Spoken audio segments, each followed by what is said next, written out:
So you may be familiar with Charli Damelio. She's only TikTok's biggest star. She gained very rapid success and recognition online after posting TikTok dances. Yes, TikTok dances. She went from being a normal schoolgirl with a passion for dance to moving out to LA with her entire family to pursue a new career as an online sensation. Because of this, as a domino effect, her older sister Dixie Damelio also got some perks involved, and she has a newly launched music career and is pursuing all of her passions as well. And the parents are right along the way for it, helping to manage this new empire.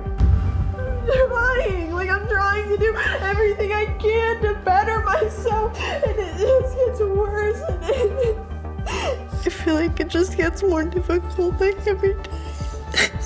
That said, not everybody has been so happy to see their rise to fame and success. The Damelios have taken an absurd amount of backlash from people who think that they're very entitled and privileged and talentless and don't deserve to have all these opportunities. To be upset at the Damelios has always been questionable to me because you guys made them famous.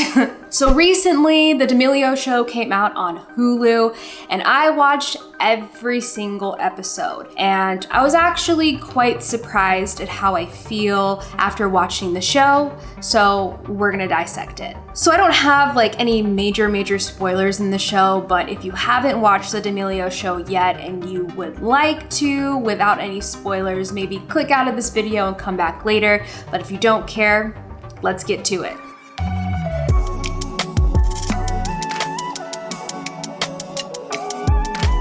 Good afternoon, no. Good morning, good afternoon, good evening. My name is Bria Jones. Thank you so much for tuning in. Before we do anything else, make sure you're subscribed and have hit the notification bell so you don't miss a thing.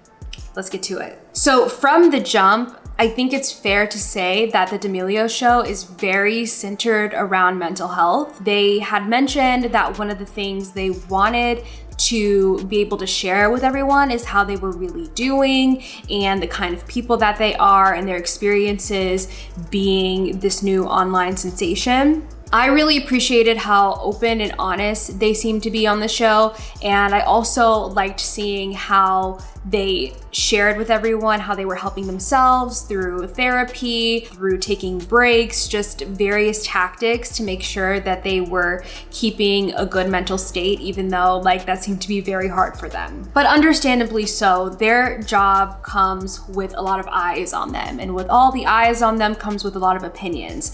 I, of course, can't understand to their level what they deal with, but as a creator and as an influencer, I completely understand and can validate all of the feelings that they have in regards to just constantly being judged, nitpicked, and people having opinions about you that don't even know you. The constant criticism, I think there may be some people who can adjust to that really quickly, but I think it's pretty normal for a lot of creators to go through this period of learning to deal with that. I've talked to a lot of my friends who have a hard time dealing with just outside noise all the time, and I think it's temporary. You just have to learn how to become a little mentally tough. We aren't born to be in a position of constantly being judged. That's not how humans are wired. So at some point it gets to you. Some of you who send the hate comments, you're sending that to a real person, whether you feel like you are or not, because there's a brick between you and this person, you are sending them hate. And it's just really unfortunate that it takes so little information and so little effort for people to do that. Regardless of if you like the Damelios, I'm gonna talk about Charli for a second here. Charli is a child. She is a literal child. She's a teenager. I don't know where that gets missed. I think maybe because she has this massive career, people want her to grow up quicker and disregard that she's a child and working like an adult, quite literally. But Dixie isn't much older. She's just now entering into her 20s, and she has obviously a lot of growing to do and is still very impressionable herself. So when you think about it from like a very young perspective, it really rubs me the wrong way. And there were so many parts to this show that made me feel so sad and uncomfortable seeing them go through this at such a young age. Shut the up! Like, stop!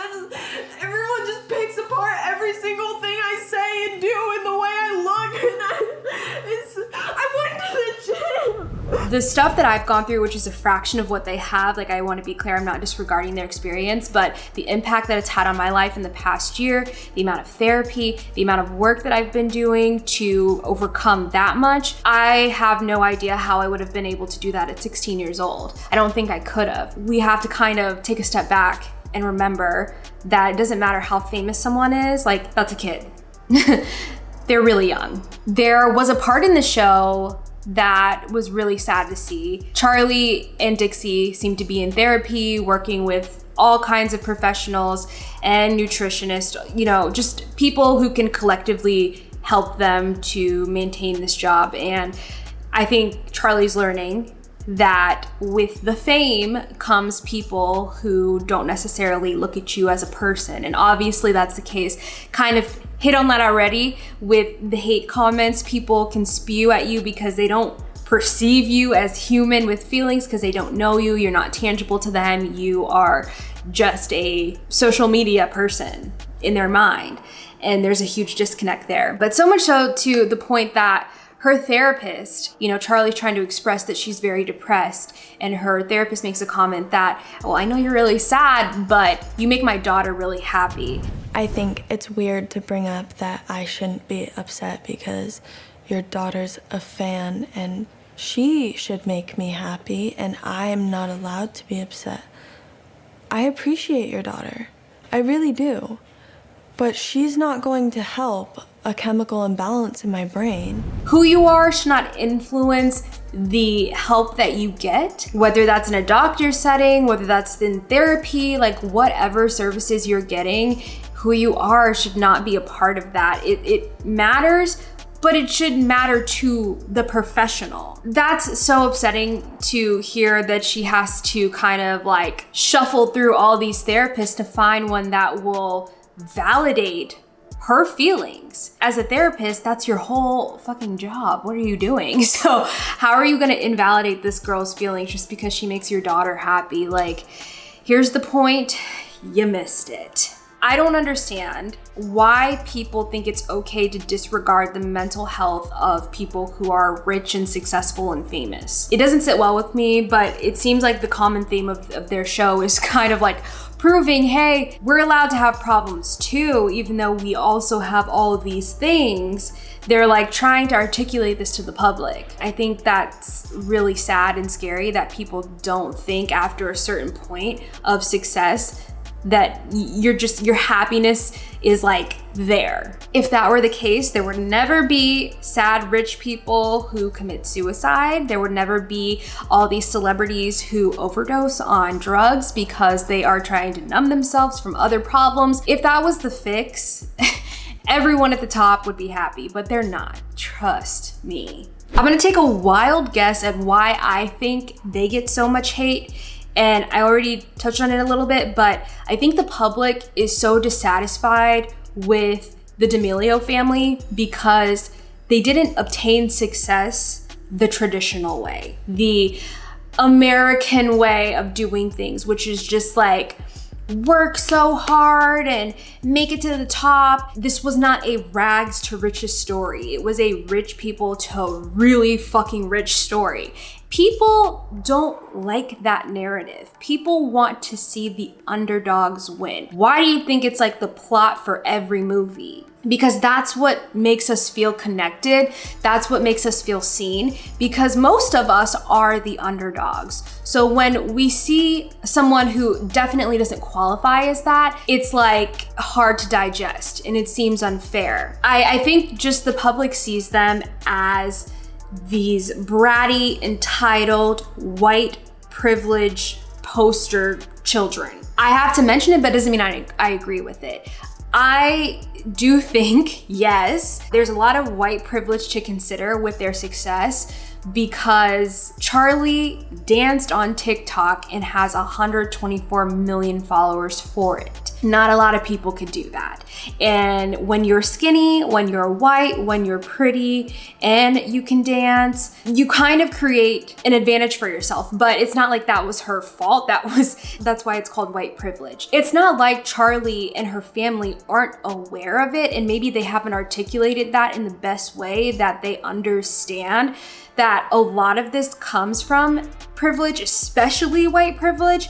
And maybe that's a reason why people are mad, because they haven't quite acknowledged that, but they have acknowledged. And in the show, Charli says quite often she doesn't know why she's famous. She's like, I dance on TikTok, I don't know. There's a scene where she is being recognized in the Time 100, which is like one of the highest honors. She's next to doctors, philanthropists, people who have literally changed the world, but she doesn't even want to do it because she doesn't feel like she deserves to be there. So she's very self-aware, but that's not her fault that she's getting all this recognition and all these opportunities for things that the public made her famous for. You know, it's really contradictory, and it's like, what do y'all want the Damelio family to do? Do you want them to just say no to all these opportunities? If you were given a chance to record in a music studio and have your own career and be able to sing music and put out songs that you love, you're gonna say no? That's good to know. You're gonna say no. Like, that's cute. Because no, you're not. I don't really know what the public has to do to make people satisfied, but I don't think there's an actual answer, because I also think if you guys were in their shoes, you'd probably be taking advantage of it too. The hate that these girls receive is beyond me, like beyond what I could even fathom for myself or comprehend. And I have to give it to them in terms of like being able to withstand everything that they're dealing with in terms of like death threats, hate. Like, this is beyond normal. And if you try to justify that, like, that is just fucked up. I'm sorry. Like, you don't have to like them. You don't have to agree with how they became successful. But to wish death upon someone that you don't know, that's fucking sick, bruh. That's really sick. To me, I kind of think of the Damelio family as the modern day Kardashians. People love the Kardashians now more than they did probably when they started, but way back in the day when they were getting started, everyone was like, why are they famous? What are the Kardashians famous for? They're famous for being famous. Why is there lots of people every day taking pictures of us? Well, to get very technical, my name is Kim Kardashian. No. And you're kind of seeing that here, but this is the social media edition of that. I see so many parallels between how the public treated them and how they still get treated. But, you know, it didn't stop them, and they have this massive empire. And as much as people said they hated the Kardashians, they were still quick to buy anything that they released. The lip kits, the Skims, the jeans that Khloe makes, like, everyone was quick to buy them. And they're still making tons of money. They were already rich. They just became really freaking rich. And again, what did you see? The public can't stand it. A sex tape? Oh no, that's talentless. Blah-de-blah-de blah. But you all are flocking to get bodies and booties like this whole family. To hate on these people and then like emulate their style and their fashion and buy their products and stuff, it doesn't line up. So I just wonder like what's really going on, because looking at it's very mixed signals coming from the public. Like, maybe there's two sides here, but it just seems like it really doesn't matter. If you have a platform and you have influence, people will eventually grow. You'll grow on them. Maybe that's the case. But I feel like people definitely accept the Kardashian family more than they used to. I kind of feel like the Damelios have to stick this out and continue just creating space for themselves, because what else are you gonna do? Are you just gonna go home and pack up? I mean, that's technically an option, and in the show they say that, which this part was a little concerning to me. You know, Mark Damelio is the dad, and he was like, when it's not fun anymore, we'll go home. Meanwhile, there are plenty of scenes with Charli and Dixie having awful anxiety attacks, mental breakdowns. If I show any signs of like whatever, like I'm anxious or something, everyone's just gonna make fun of me. And I know I look anxious, and I know like I start to shake, and like it's so frustrating. Oh my god, oh my god, oh my god, oh my gosh, oh my gosh. This is so embarrassing if I don't make No. I'm literally gonna cry. I wanna go home. No, I wanna go home. I wanna go home. Okay, come on, let's go. I wanna go home, please. Let me go home. I have to be this person that is happy and upbeat. I feel like it just gets more difficult like every day. I guess my question to like the parents would be, at what point is it enough? They're not doing great. Their mental health is absolute shit. Maybe they have like a threshold for when this is too much, we're gonna go back to Connecticut, but part of me doesn't think that that's really an option for this family, especially with how much money they're making. I don't think that would actually happen. I have to say, you guys can get mad at me, the hypocrisy of the internet, but especially this younger generation where I do believe most of the hate is coming from, like Gen Z, millennials, most of the people who are on TikTok here. I'm confused because both of these generations are incredibly thoughtful, progressive, seem to have very inclusive ideals, and really want to see people win, you would think. But suddenly, when you're successful or rich or whatever, you're exempt from that. And I guess that's where part of my confusion is with how do you get to pick and choose who gets the privilege of having good mental health? I think people assume that there's nothing to complain about if you have all of these material things around you, but that's not the case. People need more than that. You can't treat people like shit and expect them to be like, la-di-da, I'm going to the bank. Like, maybe some people can cope that way, but that's also really unhealthy. If you are totally unaffected by negativity, I mean, that could be a good thing to a certain degree, but you should feel. You should have feelings. You should be a person. You should be human. These are all normal things that we are all entitled to at birth. So why some people are supposed to be exempt from that is beyond me in the eyes of the public, and maybe someone can explain that to me, but I disagree. These girls are just as, able to feel negative feelings just like we are. And I understand people do that. Like on TikTok, if I have a viral video that really reaches across the app, it enters a war zone at some point. And all of a sudden it's like you make a dumb video about one topic, but for whatever reason, then you just become the target. People who don't know you, just creating problems about you. And so only a handful of my videos go crazy viral every now and then,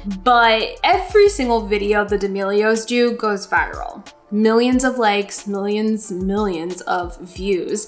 So I can only imagine all their videos go into the war zone. I call it the war zone because after a certain point, it's like the video first goes to like your little small followers and they probably like you because they follow you.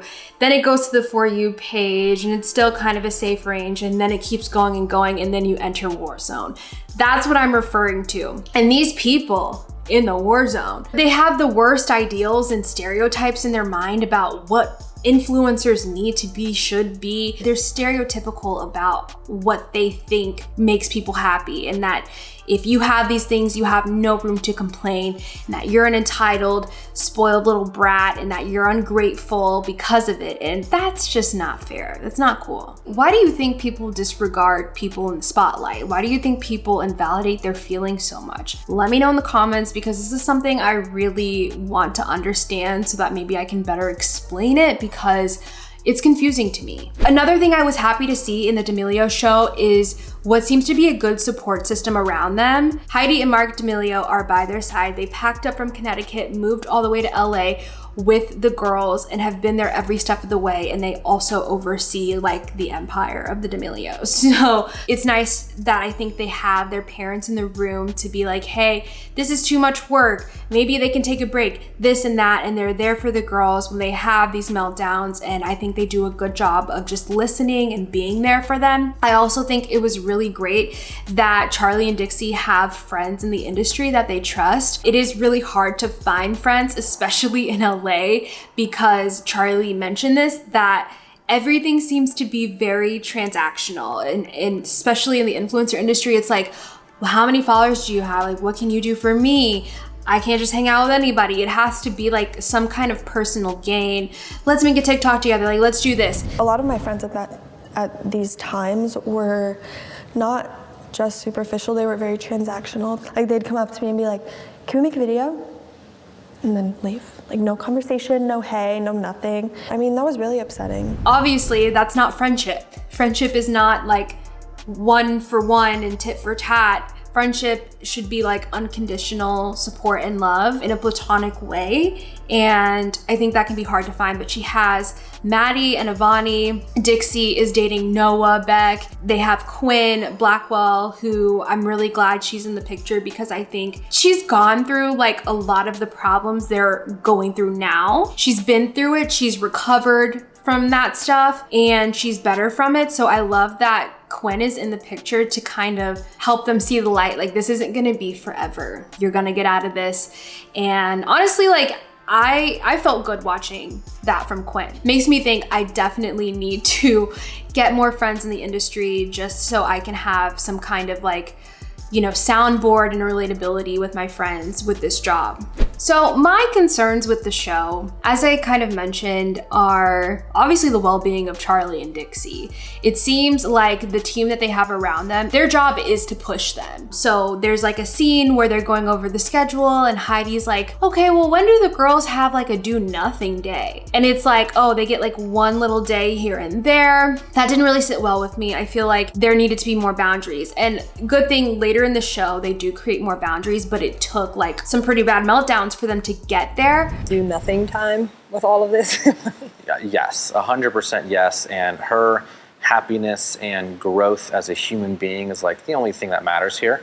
It's a lot, but it's really organized and it's really well timed out. So now we can look at the calendar and say, cool, where do we fit in dance? Where do we fit in hanging? Where do we fit in all the fun stuff she wants? There's no rule book for social media. There's no rule book for knowing how to manage a 16-year-old and a 20-year-old and all these opportunities they're getting, especially when just a couple years ago you were living in your little Connecticut house and the most you had to do is maybe like soccer practice and drop, you know, the other one off at ballet in the same day. But now it's like you have press interviews, you have merch designs to make, you have all these things you need to do at 16 years old. That seems overwhelming. I hope her childhood isn't compromised, but to be fair, it already is, because every kid doesn't go through this and will not go through this. So what is the breaking point for when this is very much so toxic and when the family needs to like really step in and say, this is enough, we're going home? Is there a threshold? Maybe not. The unfortunate reality of this, I got a lot out of this show because one, I saw the show from the perspective of an influencer and creator. I resonated with a lot of the things that they were talking about, even though, like I said, I'm not on the same level by any means. But the core of all of our issues are the same. It's just the intensity is different. Like, I don't get half as much, even a fraction as much of the hate, but I get where she's coming from. And I've had this like similar journey behind the scenes that I haven't really shared with a lot of people, that really like only AJ and maybe my parents a little kind of understand what it's been like having to like rewire the way I process things because of social media and the job that I have. I saw it in that light and I felt very seen watching this show. I felt very validated in my feelings because I think something I do is I disregard my own feelings and I say, I'm being too sensitive. I just need to be tougher. I just need to get over it. I put myself in situations to not allow myself to feel when actually I'm the normal one. And this show helps me to see that. On the flip side, just looking at it as a person, it was just informative to see how busy this entire family is and see in real time the effects of the hate that comes to them and, you know, just dealing with all these trolls at such a young age. They were very open about the depression and the anxiety, and you see that in real time. And even when Charli, for example, was having these moments of having really great opportunities, like the Kids' Choice Awards, for example, she wasn't even like in the spirit of being happy for herself because she was so worried about what other people were thinking. And I was like, man, I'm not as bad as that anymore, but I connected with that because I feel like I've had more successes in this past year than ever in my life, yet I haven't felt so proud of myself yet, because it's always this little third person in the back of your head. Like, what are they gonna say? What are they gonna think? Is anyone gonna think I deserve this? People are gonna be happy for me? So I feel that. I think a lot of us can probably relate to that imposter syndrome of just not thinking we're deserving and worthy of the things that come our way. Truthfully, if it came your way, it's for you. So just take it and try to be thankful for it. I think gratitude really helps with that. I've seen comments about what people think about the show, and the bottom line is people are gonna watch it and they're not gonna care. They're not gonna empathize, they're not gonna sympathize, whatever. They're not gonna care about these people's experiences because they are white, rich, and privileged, and people think that makes them entitled, like I said, and that disregards their experiences. So I think there will be a lot of people who watch it, and I feel like, I don't know, I've seen a lot more positivity coming from comments about the show, but then again, I've seen not a lot of negative. Maybe if I had to put a ratio on it from what I've seen, like 25% is negative. People saying, oh, they should get over it. They have everything they need. Like, you know, the cliche shit I already talked about. But I think it's good that they did the show. It's helpful not just to them, but maybe to other influencers. Like, I'm thankful that they shared their story because I feel like it offered some insight into what really goes on behind the scenes for a lot of influencers, and that we have to just snap into it and be like ready for the camera sometimes. Are we walking weird? Do I sound stupid? What am I saying? What does my hair look like? Is my makeup messed up? Does my outfit look good? When you add millions of people watching your every move, millions of people ready to tear you apart at every second, that's like constant terror. And I just hope that people watch it with an open mind. You can, you know, obviously have your opinions about it, but I think there's a lot of realness to it, and their story is their story. So I kind of appreciated learning about it. I hope that collectively people can watch the Damelio show and learn that mental health is not selective, and that it's not just for some people and not for others, and that we're all entitled to bettering our mental health. I think my hope for the Damelio family is that they just stick this out as much as they can and learn that the public is going to be the public, and learn to be happy for themselves, learn to use their platforms to continue to help people and continue to help the public like they have been doing. Just let the rest work itself out, because you can't change everyone's mind. Honestly, it doesn't matter what people think of you, especially when they've never truly met you. So I hope they can get that thick skin and get through this. And I think as a family, they totally will. And that's why I see like other parallels with them and the Kardashians. Like, I think they lasted as long as they have because they did this as a family. So I think they can keep it up. Big things will probably happen for them like they already are. So let me know what you think about the Damelio show if you've already seen it, and kind of your thoughts around mental health and public figures. Comments are open, but thanks you guys for tuning in. I'll see you next week.